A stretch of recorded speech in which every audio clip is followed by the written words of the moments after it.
तुम्हारे आंसू देखते हैं ना तो कलेजा छलनी हो जाता। मेरी बहनों, आंसू मत बहाना। तुम्हारे एक एक आंसू पे लहू का आखिरी कतरा बहा देंगे हम लोग। क्या बात करती हो? आंसू मत बहाओ। देखो, न्याय तब होगा जब वो फेडरेशन के अध्यक्ष पद को, अगर नैतिकता होती छोड़ देते। सुप्रीम कोर्ट के हमारे चीफ जस्टिस है, उनकी वो रीढ़ की हड्डी वाले हैं और यही सरकार के लिए परेशानी है। यही एकमात्र परेशानी है। देखो, मैं तो यहाँ मीडिया के लोग बैठे हैं, के लोगों से, पुलिस के लोग निवेदन है, देखो भाई परसों तो काट वाट दी बिजली यार। देखो, हाथ जोड़ के निवेदन है। हाथ ही जोड़ सकते हैं, कमजोर लोग हैं। आप बिजली पानी मत काटना। आप यहाँ काटोगे, हम वहां की कटवा देंगे। मुरादाबाद वाली, मोदी नगर वाली। और ब्रजभूषण जब तक अंदर नहीं होगा, हमें नहीं लगता हमें न्याय मिलेगा। ऐसे इंसाफ लेके ही उठेंगे तो इंसाफ लेके ही उठेंगे। अगर खून का आखिरी कतरा भी देना पड़ा तो याद रखना कि यही मिलेंगे खड़े में। किसी समय याद करके देखें। उसे निवेदन है कि वो शांति से सुने, क्योंकि नारा लगाने से लड़ाई नहीं जीती जाएगी। तो धन्यवाद। ये तो बजरंग मेरा धन्यवाद कर रहा है, मैं तो इनका धन्यवाद करता हूँ।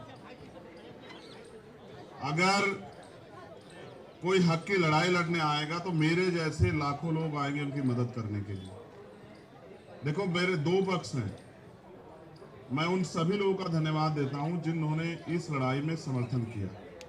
ये लड़ाई किसी पार्टी की नहीं है, किसी जाति की नहीं है, किसी धर्म की नहीं है। ये लड़ाई इंसाफ की है और जिनका जमीर जिंदा होगा वो इंसाफ की लड़ाई में उनको बुलावे नहीं भेजे जाते।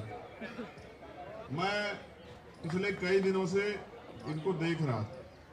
जब ये पिछली बार आए तब भी मैंने इनको वॉच किया, लेकिन पिछली बार इन्होंने अपनी तरफ से एक बैरिकेडिंग लगा दिया कि कोई आएगा नहीं। तो हम दिल से तो उनके साथ थे, लेकिन सामने नहीं आए, क्योंकि हम उनकी लड़ाई में इंसाफ चाहते हैं, ना कि अपना चेहरा चमकाना चाहते हैं।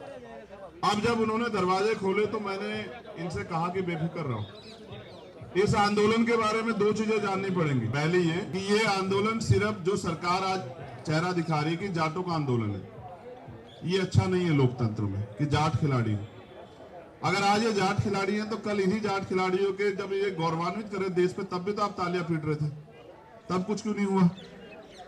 आज अगर वो अपनी मांग को लेके बैठे हैं तो आप उनको जाति के चश्मे से देख रहे हो, धर्म के चश्मे से देख रहे हो। जब देश के लिए कोई खेलता है ना, तो हम कहीं रहते हो, किसी पार्टी में हो, किसी गांव में रहते हो, किसी जिले प्रदेश में रहते हो, हमारे दिल में एक तमन्ना होती कि हमारे जो राष्ट्र का जो प्रतिनिधित्व करे वो जीते। हमारे लिए कोई चश्मा नहीं होता उस समय। और भारत के जो आबादी है, जिनकी संख्या 140 करोड़ से ज्यादा है, चाहे वो हमारे ये इंटरनेशनल खिलाड़ी हो, चाहे और किसी खेल के जो साथी हो, मेरा आज भी मानना है कि जब इंडिया किसी के लिए खेलता है ना क्रिकेट में, तो हमें ये मतलब नहीं होता कि हमारा काम छूट रहा है, हमारा नुकसान हो रहा है, कुछ भी हो रहा है, लेकिन हम दिल और जान लगा के उम्मीद करते हैं कि हम जीत जाएं। इसके लिए एक भारत के नागरिकों को पैसा थोड़ा मिलता है, ये समर्थन दिल से आता है अपने देश के प्रति। देखो, मैं इनसे भी कहना चाहता हूं, पहले इनसे स्पेशली कहना, ये बहादुर लोग रोते नहीं है। तुम्हारी आंखों के आंसू हमें कमजोर कर रहे हैं। तुम मत रो, तुम आंसू मत बहाओ। तुम्हें क्या लगा था, एक बार कह के देखो कि लोग तुम्हारे लिए सड़कों पे आ जाओ, तुम्हें एहसास भी नहीं होगा कि सब लोग सड़कों पे आ जाएंगे। लेकिन वो वीरांगनाएं जो देश के लिए लड़के आती हैं, एक खिलाड़ी का जीवन समझते हो आप लोग, ये हमारे आम जीवन जैसा नहीं है। पहली बात, इनका कोई व्यक्तिगत जीवन नहीं है। और जब आपको बहुत सारी चीजें खाने पीने का मन होता है, आराम करने का मन होता है, इन सबको त्यागना पड़ता है। एक दिन में थोड़ा ही बनता खिलाड़ी। उसके लिए उसके परिवार की, उसके क्षेत्र की, उसकी कड़ी मेहनत होती है। धूम तपस्या में तप के आता है वो, तब जाके खिलाड़ी बनता है। और आज उन खिलाड़ियों की आंखों में आंसू, ये तो अच्छा नहीं। इनको जीत जाना चाहिए था, लेकिन बुरा यह है कि ताकतवर लोगों को लगता है कि इनको जीतने नहीं देना है।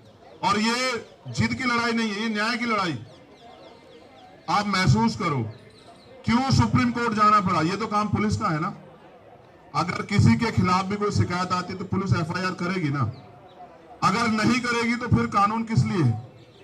हम एक लोकतांत्रिक देश में रहते हैं, अनेक पार्टियां हैं, अनेक जाति हैं, अनेक धर्म हैं, लेकिन लोकतंत्र की खूबसूरती यह है कि आलोचना भी हो, विरोध भी हो, समर्थन भी हो और संघर्ष भी हो। जब वो अच्छा काम कर रहे थे खिलाड़ियों ने उनका बढ़ चढ़ के समर्थन किया, कभी विरोध नहीं किया। आज जब वो गलत कर रहे हैं तो उनका विरोध हो रहा है। नैतिकता तो ये कहती है कि जिस व्यक्ति पे आरोप है उसको खुद पर से इस्तीफा देना चाहिए। देखो मैं वकील भी हूं और हमने बहुत सारे मामले देखे, बड़े से बड़े मामले। मैं स्पष्ट कर देता हूं, ये लड़ाई किसी जाति के प्रति किसी जाति की नहीं है। दोबारा कह रहा हूं, ये लड़ाई हमारे देश के गौरव, हमारी बहनों की, बच्चियों की, भाइयों की और उन ताकतवर लोगों से है जो नहीं चाहते कि बेटियां देश पे गौरव करें। देखो यहाँ हरियाणा के ज्यादा लोग मुझे दिख रहे हैं, खाप के सम्मानित लोग भी हैं, हमारे नेतागण भी हैं।